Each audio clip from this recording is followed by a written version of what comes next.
Mesdames et messieurs, bonjour.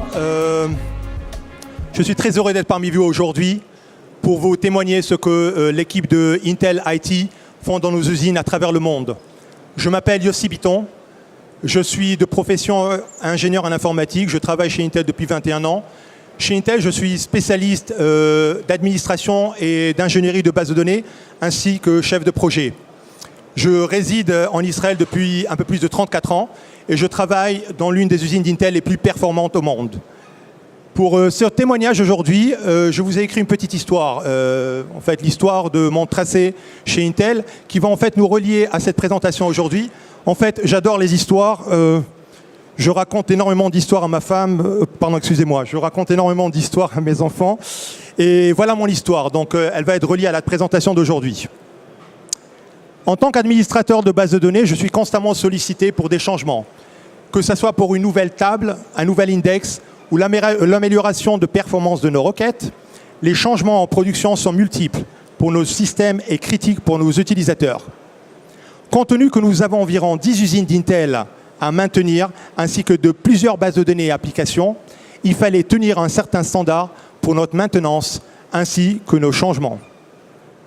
Nous avons transformé notre gestion de la production de nos usines Intel d'après la méthode de Lean, qui signifie « Small and Rapid Improvement », petite et rapide amélioration.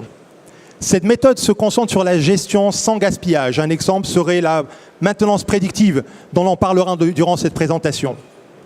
L'école de philosophie du Lean est marquée par la recherche de la performance en matière de productivité, de qualité, de délai et enfin de coût, et est censée être plus facile à atteindre par l'amélioration continue. Le Lean est actuellement implanté principalement dans l'industrie en général et Intel en est un grand fervent. Nos usines coûtent cher, très cher. À titre d'information, l'une des dernières annonces publiées, faite par Intel le 8 février 2017, par notre propre CEO, Brian Krasnick, est publiée dans le New York Times Inc. Intel, le plus grand fabricant au monde de puces informatiques, investira 7 milliards de dollars pour terminer une usine en Arizona. Mesdames et messieurs, 7 milliards juste pour terminer une usine en Arizona. Ceci est la raison pour laquelle nous devons avoir un strict contrôle sur notre équipement et en tirer le maximum.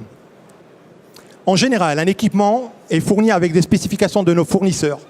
Nous les suivons à la lettre. Cependant, nous utilisons des concepts et des technologies nouvelles comme l'intelligence artificielle pour éviter un surplus de maintenance qui ne serait pas nécessaire, ce que l'on appelle overprocessing.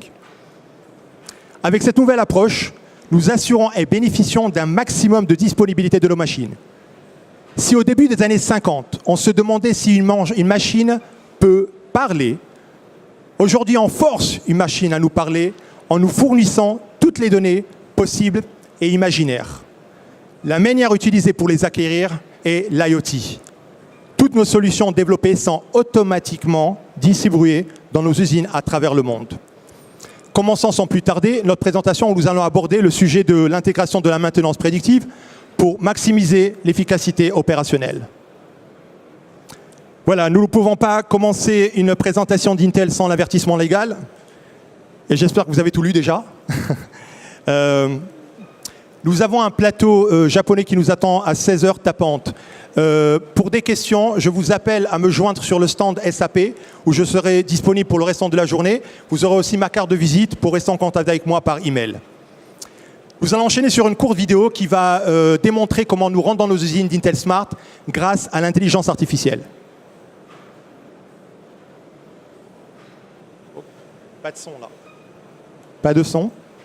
Son.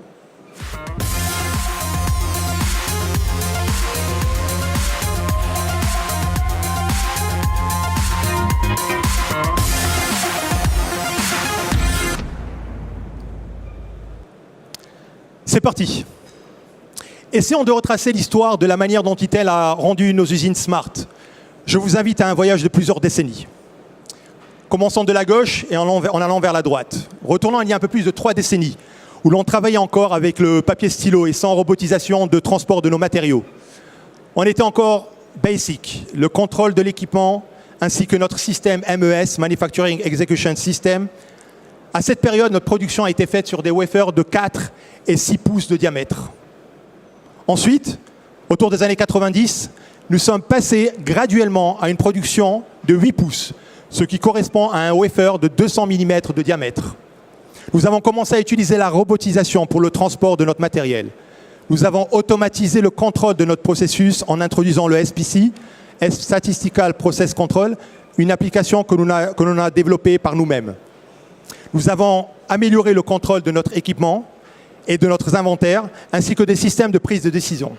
Nous avons intégré un nouveau système de MIS basé sur un système d'exploitation, VAX VMS, pour ceux qui se rappellent, dans les années 90.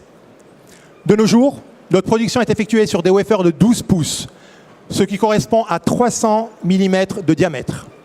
Vu leur grandeur, il est impossible de transporter manuellement nos wafers. C'est ainsi que le transport de notre matériel est entièrement robotisé.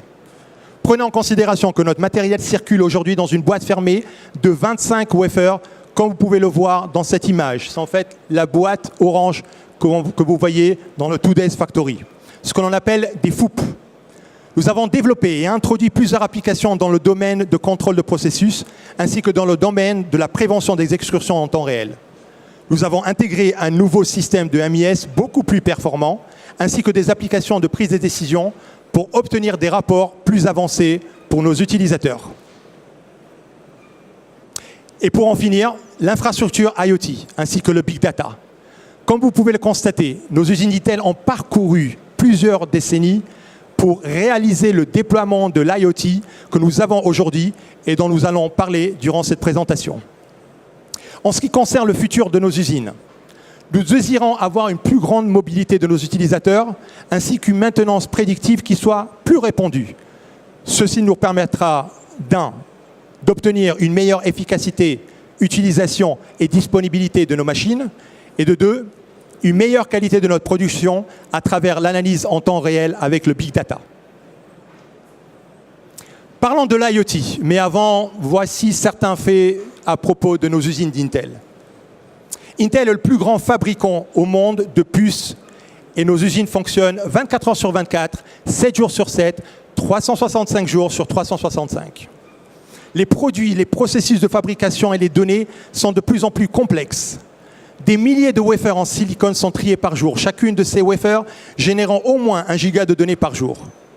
Des milliers de machines de fabrication équipées de plusieurs capteurs génèrent d'énormes quantités de données. Et pour en finir, 5 milliards de data points sont traités chaque jour dans chacune de nos usines. Rappelons-nous, 10 usines, au moins. Le déploiement de l'IoT à grande échelle et des solutions d'analyse prédictive présentent de nombreux avantages. Accélération des données en temps réel, par exemple, une analyse qui prenait auparavant 4 heures ne prend aujourd'hui que 30 secondes. Diminution du délai de mise sur le marché, aussi appelé le time to market. Accélération de l'output de notre fabrication. Nous sommes souvent appelés dans nos usines à produire un output beaucoup plus grand que notre capacité originelle. Et nous maintenons le challenge. Augmentation du temps de fonctionnement, ce que l'on appelle le uptime, tout en diminuant le temps moyen de réparation, aussi appelé le mean time to repair. Amélioration de l'utilisation de nos ressources, le rendement croissant, ce que l'on appelle le yield, et enfin, la réduction des coûts. Nos ingénieurs peuvent se concentrer sur la résolution de problèmes et la conception de solutions plutôt que sur l'extraction de données. On fait le travail pour eux. Dans l'ensemble, Intel a économisé des millions grâce à l'efficacité de l'IoT. Qu'appelle-t-on une usine smart chez Intel? Ceci est une image de l'architecture de nos systèmes dont nos équipes IT sommes responsables d'un, l'installation de ces systèmes, de deux, la maintenance de ces systèmes et pour en finir, le support 24 heures sur 24, 7 jours sur 7. Restez avec moi, commençons par la gauche.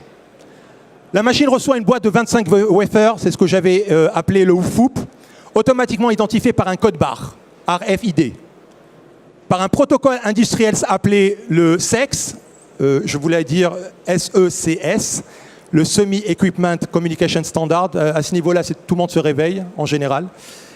Nous transférons nos données, comme la température ou la pression de la machine, à notre station de travail, qui est en fait un PC standard relié à chacune de nos machines.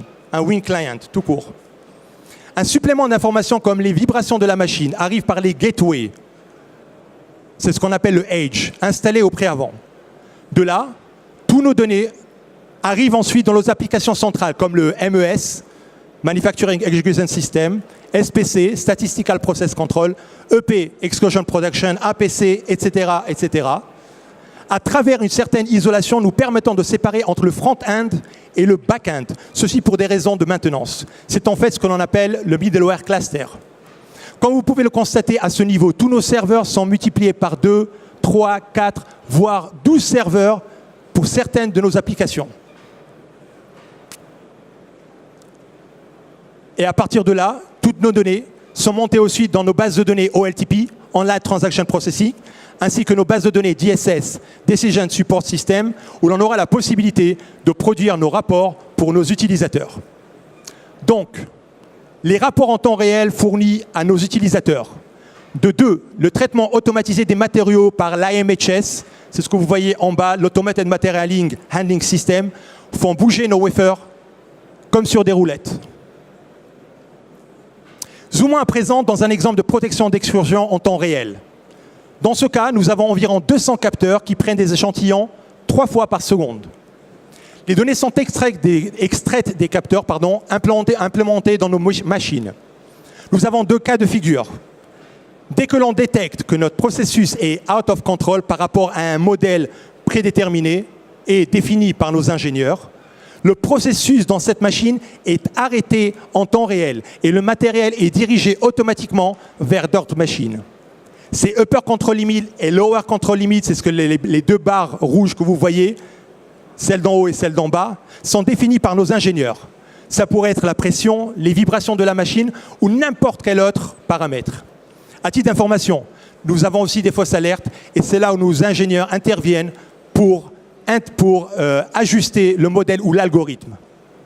D'autres données sont stockées dans le NAS, c'est ce que vous voyez en bas, le NAS, le Network Attached Storage, pour de l'analyse offline. Comme vous pouvez le constater, les données des capteurs sont énormes, mais ils nous permettent de les analyser pour 2 cas de figure. 1, détection en temps réel, comme ce que l'on a vu dans le cas précédent. De 2, l'analyse offline de ces données pour pouvoir améliorer notre processus de fabrication, mais aussi pour avoir une plus grande disponibilité de nos machines. Nos ingénieurs reçoivent nos rapports d'après certains graphiques prédéterminés, que ce soit en forme histogramme, courbe ou alors secteur. Grâce à ces rapports, les modèles conçus par nos ingénieurs sont améliorés pour obtenir de meilleurs résultats. Une des leçons parmi tant d'autres leçons que je voudrais partager avec vous aujourd'hui. Les données des capteurs sont souvent très volumineuses et souvent très complexes. Leur analyse encore plus complexe. L'une de ces leçons est de start simple, ou plutôt commencer d'une manière simple.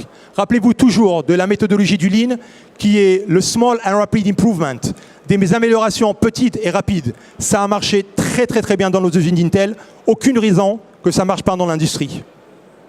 Pour résumer, dans le cas d'Intel, le traitement de plus de 5 milliards de data points par jour entraîne une amélioration mesurable de la disponibilité et du rendement de nos machines. Un autre élément intéressant de ce qui se passe chez Intel est que l'opération de nos usines est effectuée depuis l'extérieur du clean room.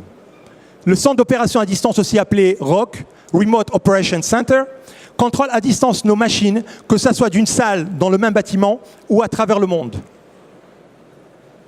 Alors, quand on parle de la maintenance prédictive, quelles sont les différentes étapes que l'on a connues chez Intel jusqu'à présent pour y accéder? On commence par le bas et on va vers le haut. La première étape est celle de la panne, le breakdown, ou plutôt défini par un état d'esprit réactif, c'est-à-dire notre machine tombe en panne, je comprends qu'il était temps de faire sa maintenance. Imaginez-vous votre propre voiture en pleine autoroute, 100 km/h, sans maintenance, et ça panne, vous avez tout de suite compris qu'il fallait faire la maintenance. On passe à l'étape suivante qui est l'étape de la maintenance prévue, comme par exemple une fois par mois, d'une manière systématique, la maintenance de notre machine est effectuée. L'étape suivante est celle de l'entretien préventif pour éviter les pannes. Par exemple, tous les 10 000 wafers que ma machine a traités, je stoppe et effectue son entretien. Pour ma voiture, ce sera par exemple la vidange de l'huile une fois tous les 15 mm, tous les 15 km. On passe ensuite à l'étape de condition, qui est en fait une surveillance de l'état de ma machine, une sorte d'alerte, une sorte de monitor. Ceci pour augmenter la fiabilité de ma machine. Par exemple, le voyant qui s'allume dans ma machine.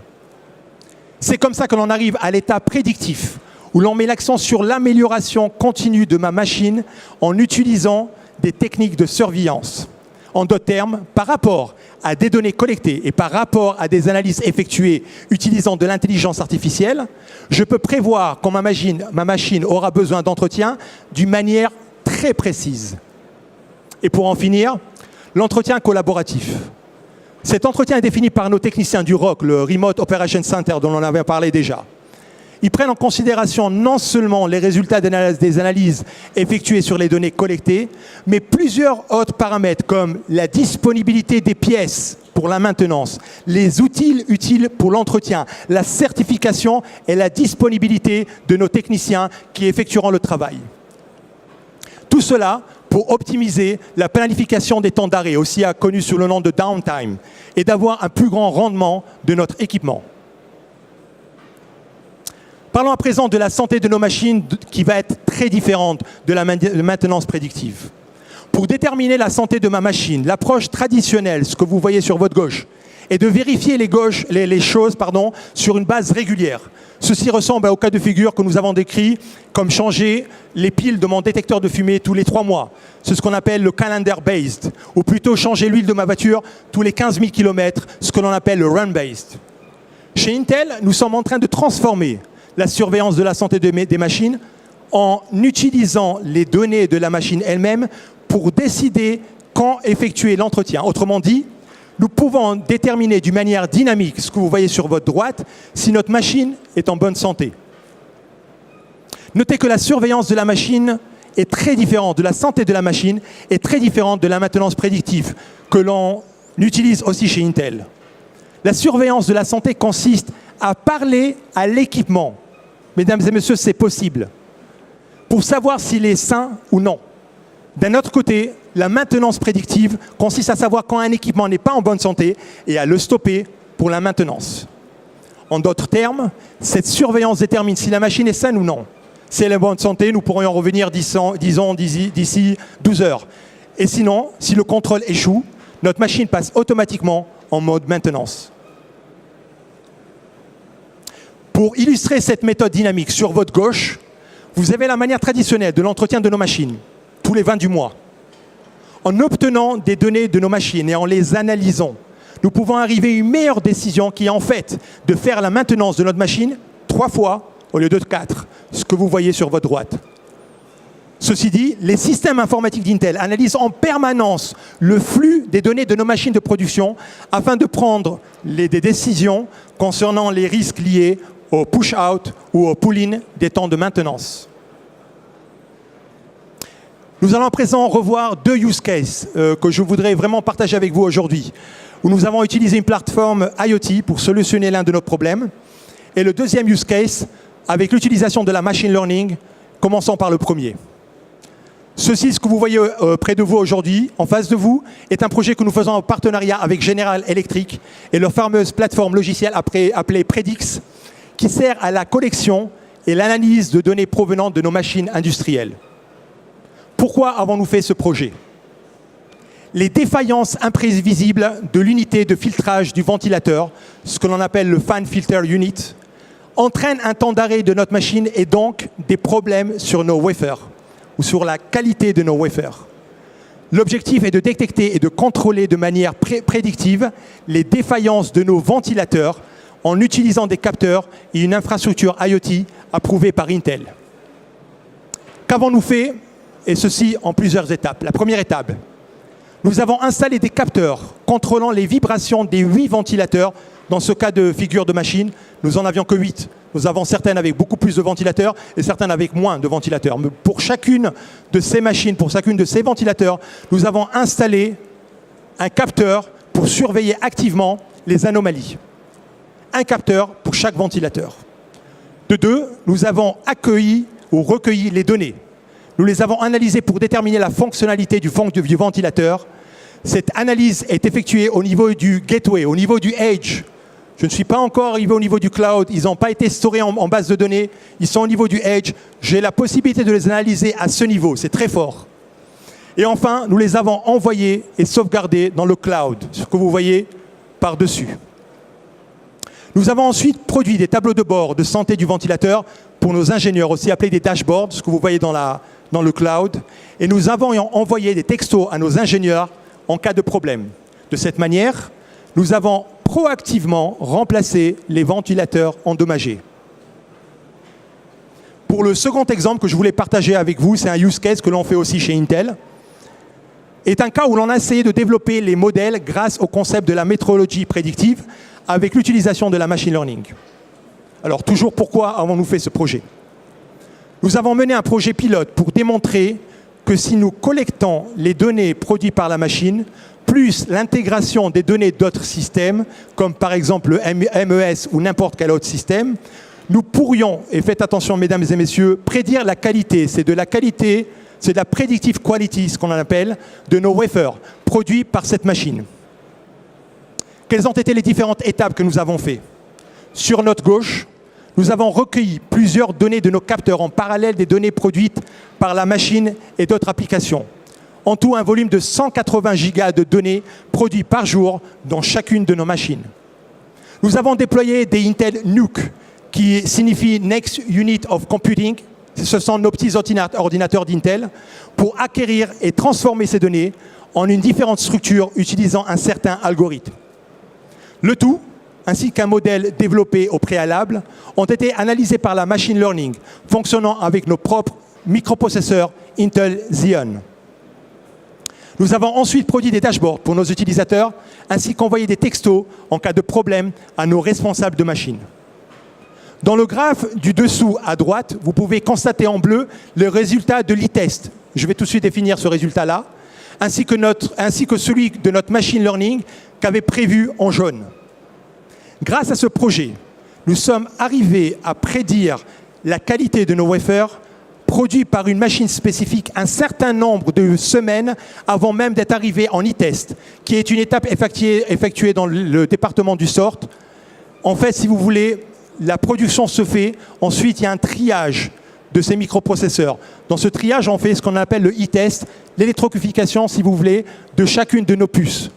Imaginez-vous que cette étape finale, nous la faisons à l'intérieur de la processus de fabrication et nous pouvons ajuster, en cas de problème de qualité, notre fabrication. Fascinant, n'est-ce pas?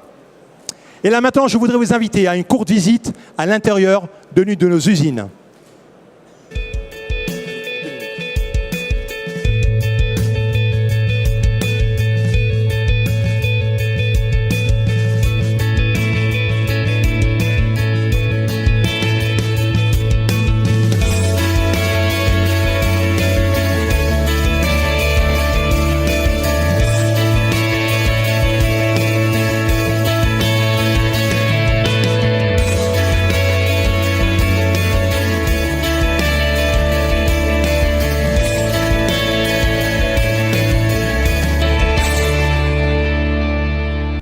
Voilà, on m'a fait signe. Pour en finir, quelles sont les prochaines étapes que nous conseillons? Alors voilà, les 3 étapes sont là. Trouver un problème très simple qui compte pour votre organisation. Calculez le return of investment, le retour sur l'investissement. Commencez petit et rappelez-vous toujours de la méthodologie du Lean. Il y a une courbe d'apprentissage, n'abandonnez pas. Certains de nos exemples que nous voulons partager avec vous aujourd'hui, que vous pouvez solutionner dans vos usines. Avez-vous des fuites dangereuses de gaz ou même d'eau? Est-ce que tous vos ventilateurs marchent et tournent comme prévu? Pouvez-vous faire quelque chose qui évitera un contrôle physique journalier, etc., etc. Regardez autour de vous et identifiez des domaines potentiels qui pourraient être surveillés ou améliorés. Je vous laisse là en bas avec une phrase de l'un de nos cofondateurs d'Intel, Robert Noyce, et qui veut en fait tout dire. Voilà, notre équipe IT est toujours là pour partager avec l'industrie à travers le monde les meilleures pratiques informatiques d'Intel. Pour en savoir plus, visitez notre website www.intel.com/it où vous pouvez avoir accès à plusieurs blogs ainsi que des white papers concernant l'intelligence artificielle, l'IoT, le BI, le cloud et le big data. Je vous remercie infiniment d'être parmi nous aujourd'hui. Merci beaucoup.